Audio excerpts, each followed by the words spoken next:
Hello, in front of me I've got Infinix Hot 30. In this video I'll show you how to use Google Assistant on lock screen.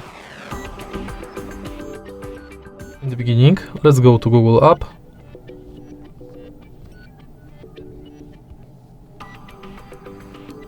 And now enter menu.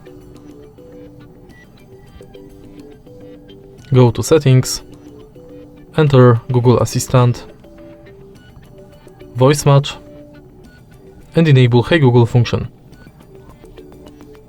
Tap more, agree, continue. And now let's try it out. Hey Google. Now we are sure it's working, let's go back and enter lock screen. Also enable assistant responses on lock screen, and now you can simply lock the screen and say, Hey Google, what's the weather like tomorrow? It'll be partly cloudy, with a high of 27 and a low of 12. And that's basically it. If you find this video helpful, please leave like, comment and subscribe.